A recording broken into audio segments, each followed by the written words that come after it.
Mom left me the strangest inheritance in the history of Greene County. It wasn't the money, not at first. It was a hollow carbon arc film reel canister, the kind they used to ship nitrate prints in during the Second World War, and it had been hidden inside the base of the old simplex projector in Booth 2. Inside that canister was not a film reel.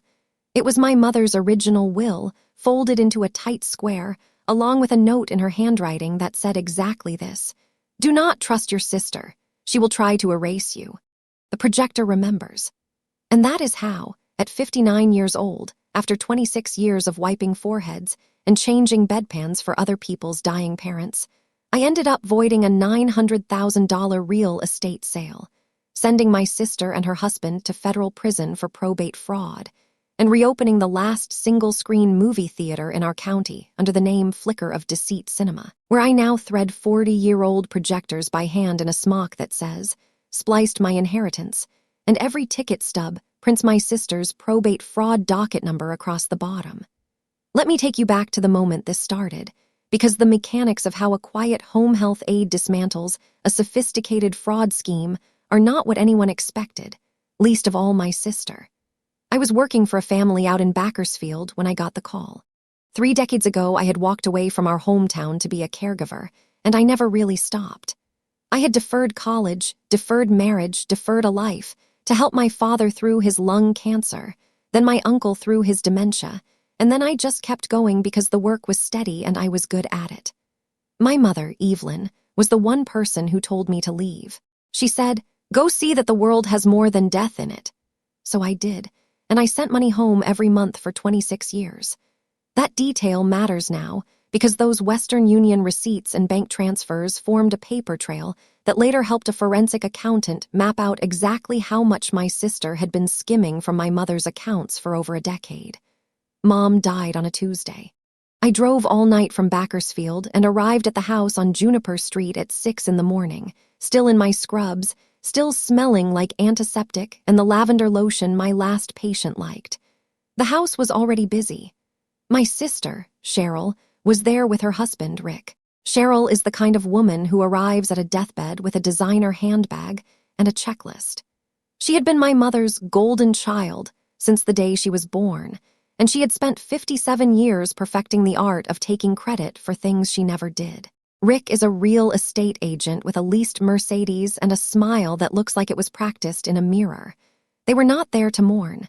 They were there to manage. Within 24 hours of Mom's body being taken to the funeral home, Cheryl had already changed the locks on the house. She said it was for security. She said it was to keep out looters. But the only looter in that house was standing in the kitchen in a silk blouse, going through Mom's jewelry box with a Ziploc bag. I didn't say anything. I have learned, after decades of working in other people's homes, that the best way to observe is to be invisible. So I made coffee. I washed dishes. I answered the phone when the funeral home called and took notes about embalming options while Cheryl stood in the doorway and corrected my choices. And then I went upstairs to the old sewing room, which Mom had converted into a storage space for the theater, and I found the mess. Cheryl had been up there before me, apparently, because the room was turned upside down. Boxes of old ledgers, film posters, projector parts, reels of 35mm film, all of it had been rifled through and tossed. And there in the corner, half buried under a stack of tax documents from 2003, was the carbon arc canister. It was small, maybe 10 inches in diameter, black metal with a rusted clasp. Cheryl walked in just as I picked it up. "You want any of this junk?" she asked. "Because the dumpster comes Friday." I turned the canister over in my hands. It was heavy for its size. "What's in it?" she shrugged. "Mom hoarded everything. It's probably old reels or projector parts. Trash." She pulled a gold locket from the pocket of her slacks. "This is the only thing worth keeping, and it was Grandma's, so technically it's mine." I didn't argue. I put the canister into my duffel bag when she wasn't looking, and I carried it out to my car. That night, in the parking lot of a Motel 6 on the edge of town, I pried it open with a flathead screwdriver from my car's spare tire kit. Inside was not film. Inside was a document, folded and tied with a piece of red thread. I unfolded it carefully. It was my mother's last will and testament, executed 7 months before she died, and it left me 70% of everything, including the single-screen movie theater she had owned and operated for 42 years. The Grand Royale, a 1940s Art Deco movie house with one screen, a balcony, and original projection booth equipment worth, according to the attached appraisal, $610,000. The remaining 30% went to Cheryl, and there, on the last page, not part of the legal document, was a handwritten note in my mother's tight, even script. "Do not trust your sister. She will try to erase you. The projector remembers." I sat in that parking lot for a long time, the dome light of my old sedan casting a weak yellow glow over my mother's handwriting. I had known Cheryl was greedy. I had known she was cruel. But the warning hit me like a stethoscope pressed to a cold chest. There was no heartbeat in that relationship. There never had been. Before I continue this story, let me know where you're watching from in the comments below. Hit like and subscribe if you believe that a family member who forges your inheritance is not family at all, just a thief with a blood type. I want to know if I'm alone in that.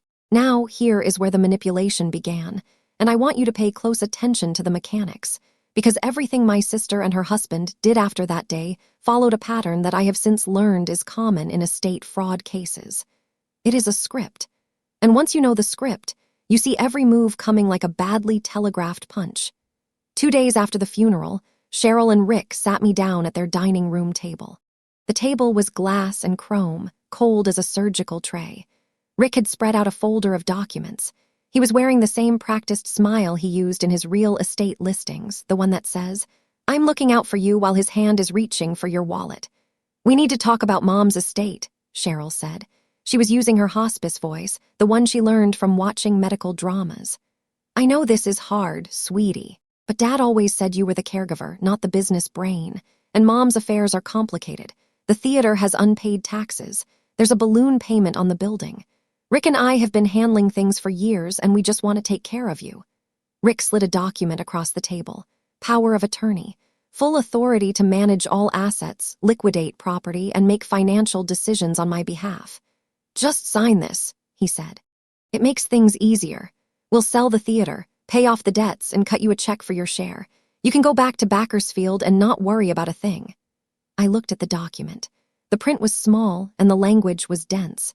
But I have spent decades reading medication labels and insurance forms and hospital discharge instructions, so I know how to slow down and actually parse what something says.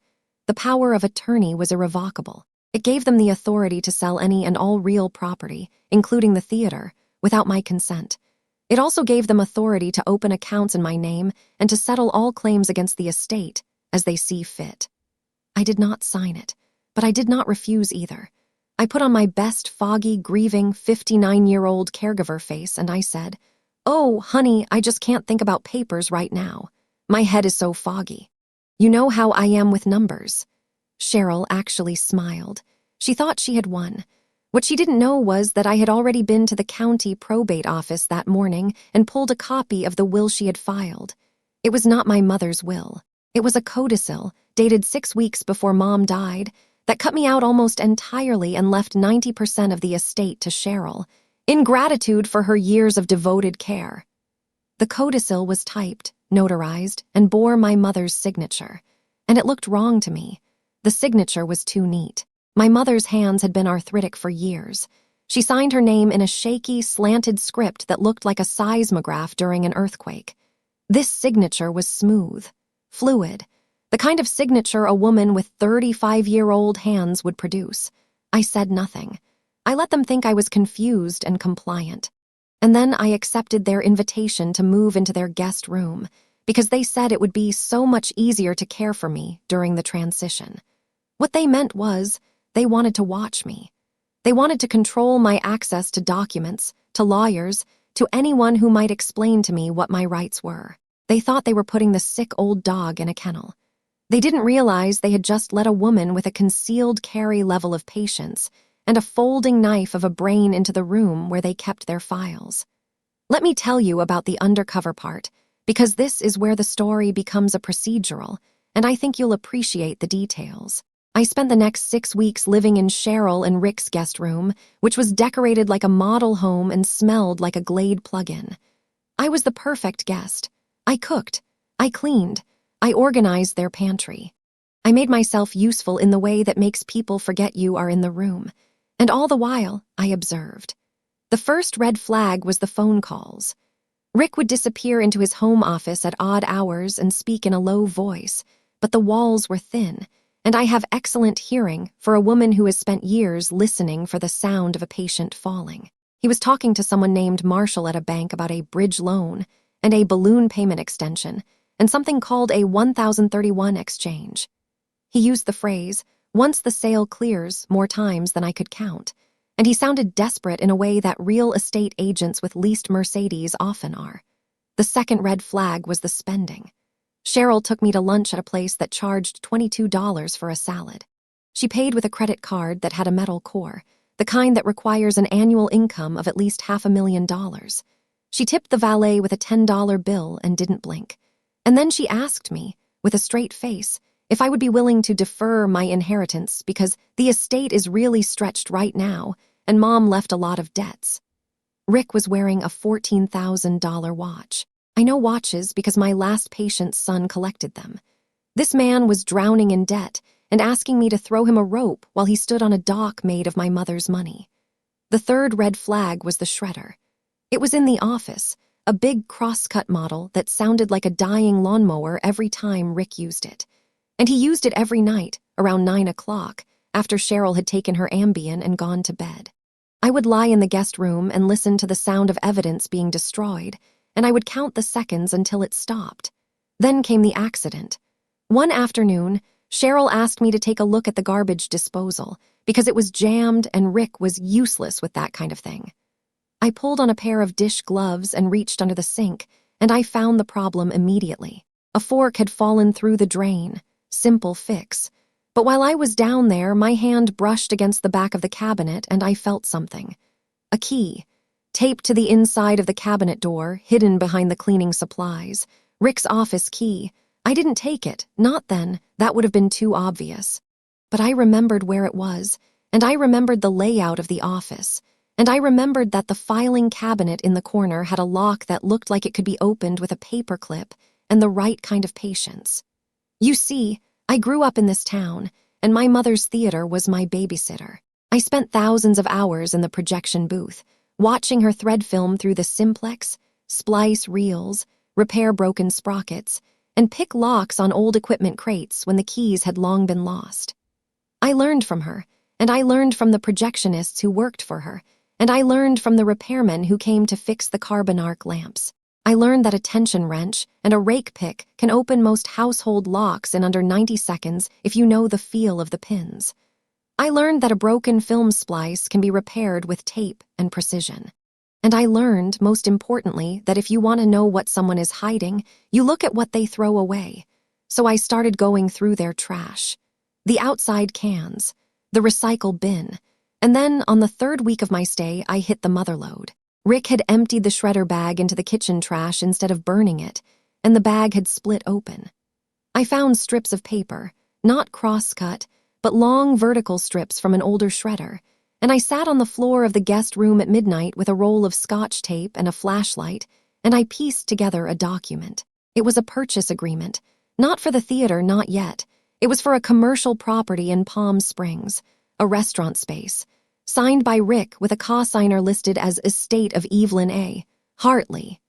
And there, on the back of the document, was a handwritten note in Rick's cramped script. Need the power of attorney by Friday or the deal collapses. Marshall won't wait. My mother's estate was being used as collateral for a restaurant Rick had no intention of ever running. The restaurant was a front.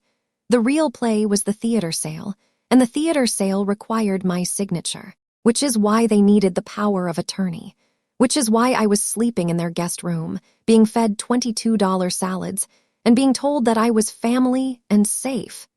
The next piece of evidence came from the filing cabinet itself. 2 nights later, Cheryl and Rick had a screaming argument in the kitchen. I heard every word, something about a wire transfer that hadn't cleared and a man named Dale who was getting nervous. Cheryl threw a coffee mug.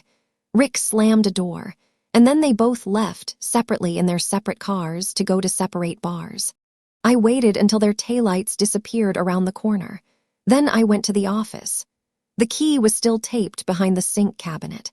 The lock on the filing cabinet was a cheap wafer lock, the kind you find on dormitory furniture, and it surrendered in 11 seconds. Inside, in a folder labeled Insurance, I found a document that made my hands shake.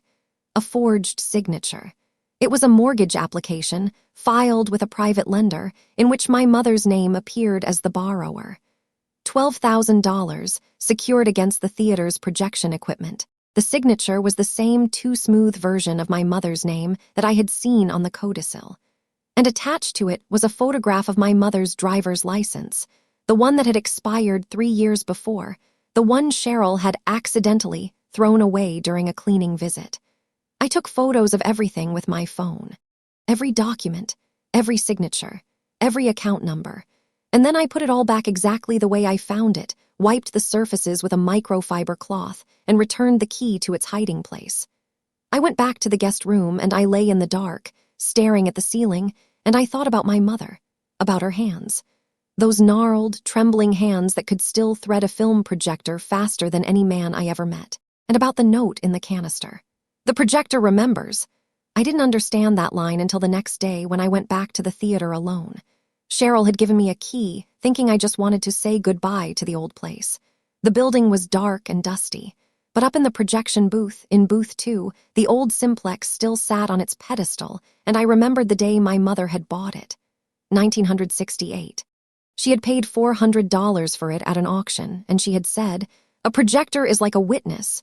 It sees every face in the crowd. It keeps its own records." I thought she was being poetic, but then I opened the film magazine and I found something tucked inside the take-up reel. A thin, leather-bound ledger. And inside that ledger, in my mother's handwriting, was a complete record of every single show she had ever run, but folded into the cover was a second document. A copy of the original will, notarized, dated, and along with it, a letter from a bank in Ohio. The letter was addressed to my mother, and it was from the compliance department of a bank called Heartland Trust and Savings.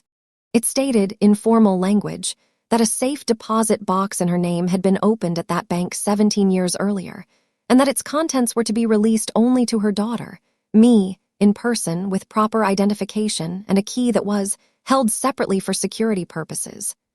The key, it turned out, was taped to the underside of the projector's lamp house. I drove to Ohio.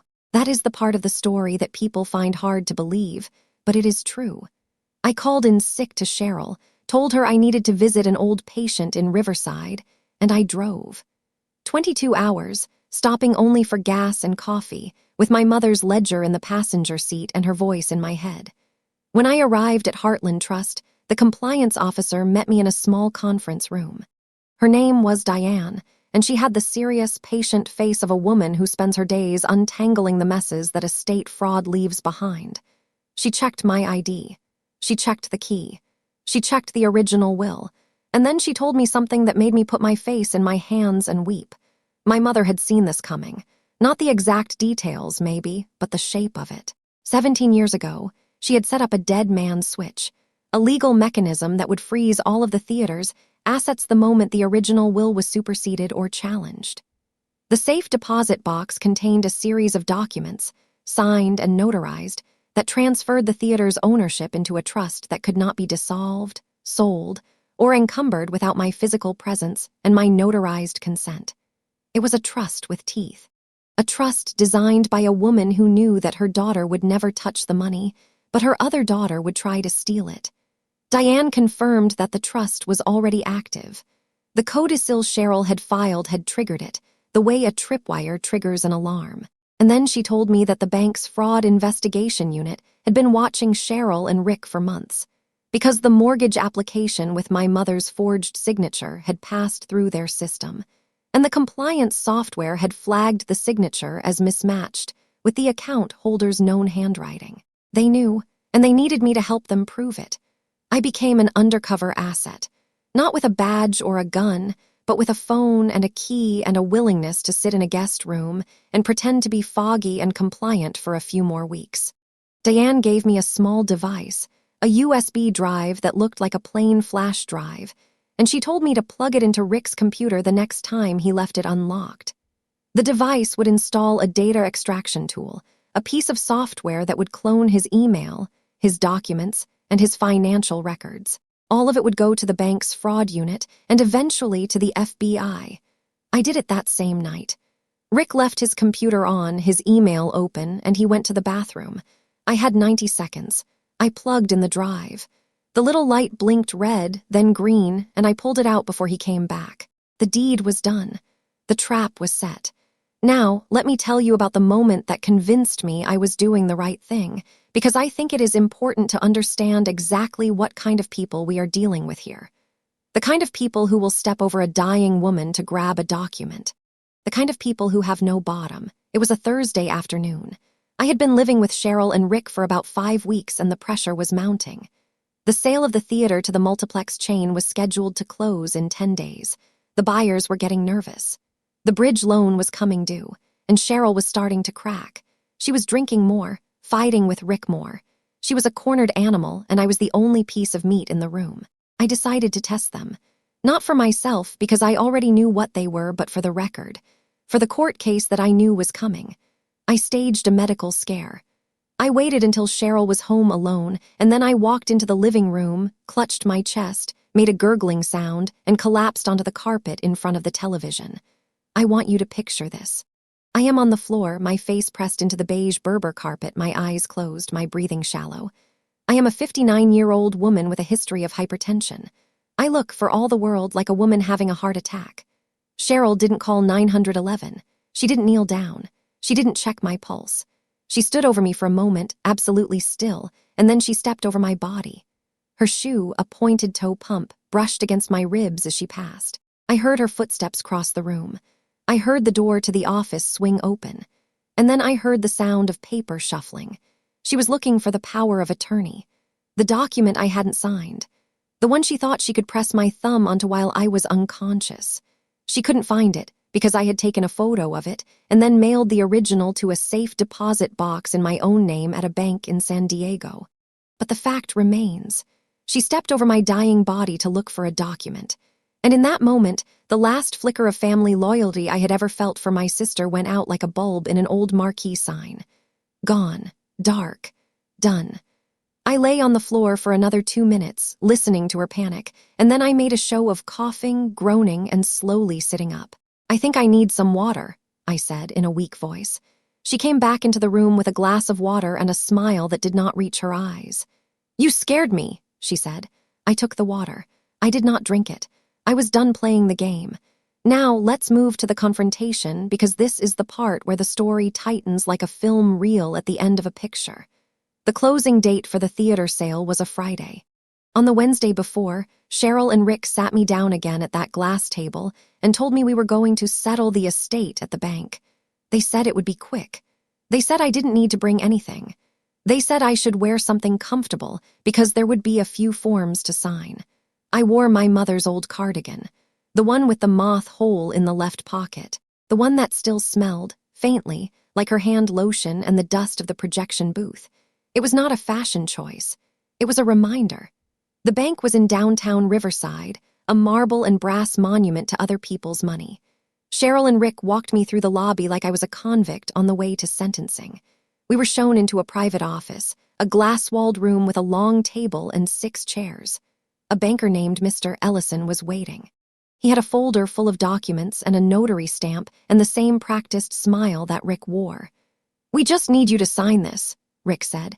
"It confirms the sale and authorizes the release of the trust assets." I looked at the document. It was a thick stack, 30 pages or more, and at the bottom was a signature line with a little yellow arrow sticker. My mother's name was printed beneath it, and in the margin, in tiny print, was the language that would transfer ownership of the theater to the multiplex chain and release all funds to an account controlled by Rick and Cheryl, with a small inheritance line item for me in the amount of $4,600, labeled concession. I looked up at them. I looked at Mr. Ellison. And then I looked at Cheryl, who was practically vibrating with anticipation. I set the pen down. I folded my hands on the table. And I said, "No." Rick's smile twitched. "What do you mean, no?" "I mean no," I said, very slowly, very clearly. "I am not signing anything. I am not transferring anything. I am not giving you power of attorney. and I am not accepting a concession stand check for a theater that my mother left to me." Cheryl's face went through a series of expressions, each one uglier than the last. Confusion, then anger, then something like panic. "You stupid old woman," she hissed. "You don't understand what you're doing. The sale closes Friday. If you don't sign, we all lose everything." "No, Cheryl," I said. "You lose everything. I already have everything. The trust is in effect. The original will has been filed. The sale is void. The codicil is a forgery. And in about 3 minutes, 2 federal agents are going to walk through that door and arrest you for wire fraud, probate fraud, forgery, and conspiracy to defraud an estate." The door opened. 2 men in suits entered, followed by Diane from Heartland Trust. The men identified themselves as special agents with the FBI's white-collar crime division. They had a warrant for Cheryl and Rick's arrest, and they read them their rights while Mr. Ellison stood in the corner with his mouth open like a fish. Cheryl did not go quietly. She called me a name I will not repeat. She threw the pen across the room.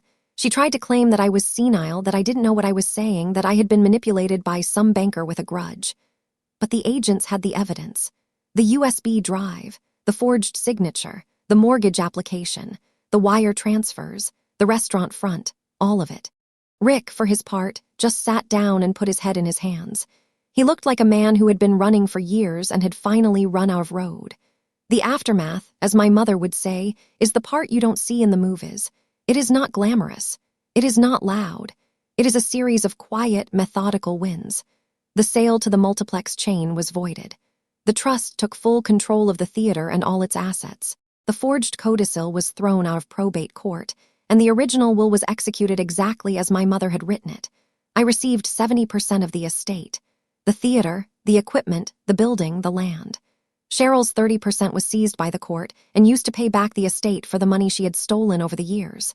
It was not enough, by a wide margin, but it was something. Cheryl and Rick both pleaded guilty. Cheryl got 7 years in federal prison. Rick got 9, because the mortgage fraud and the wire fraud were in his name, and because he had a prior conviction for embezzlement from a real estate brokerage that he had somehow kept off his record. Their assets were seized. The leased Mercedes went back to the dealer. The house on Juniper Street was sold to pay restitution, and the $4,600 concession check that Cheryl had mailed me, the one she thought would buy my silence, was never cashed. I framed it and hung it in the lobby of the theater, next to a copy of the probate fraud docket. I used my inheritance to pay the back taxes and the balloon payment. The theater needed a new roof, a new air conditioning unit, and a complete rewiring of the projection booth, because the old carbon arc lamps had been cannibalized for parts. But the simplex in booth 2 still worked. I spent 6 weeks rebuilding it, using the skills my mother taught me, using the ledgers she left behind. And on the night I reopened the place, I ran a single print.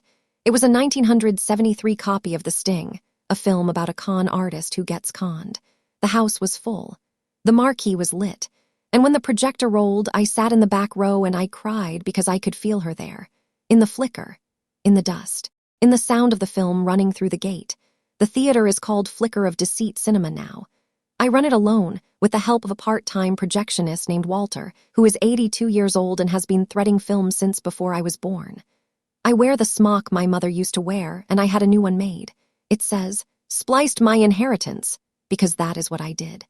I took the thing my sister tried to destroy and I spliced it back together, frame by frame. Every ticket stub prints my sister's probate fraud docket number across the bottom, just above the showtime. I did that on purpose. I want everyone who comes through those doors to know that my mother was not a fool. She was a woman who loved an old building and an old machine and an old life, and she was smart enough to hide the truth in a film canister and a projector's lamp house, where the only people who would ever find it were people who loved the work. I think a lot about what my mother wrote. The projector remembers. She was right. A projector holds every frame, every splice, every story that ever ran through its gate. It does not forget, and neither do I. Have you ever discovered a dark secret about someone you trusted completely? How did you handle it? Let me know in the comments. Subscribe and like if you believe that the truth, like an old film print, always comes back to the light. I'm the woman in the smock, and I'll see you at the next showing.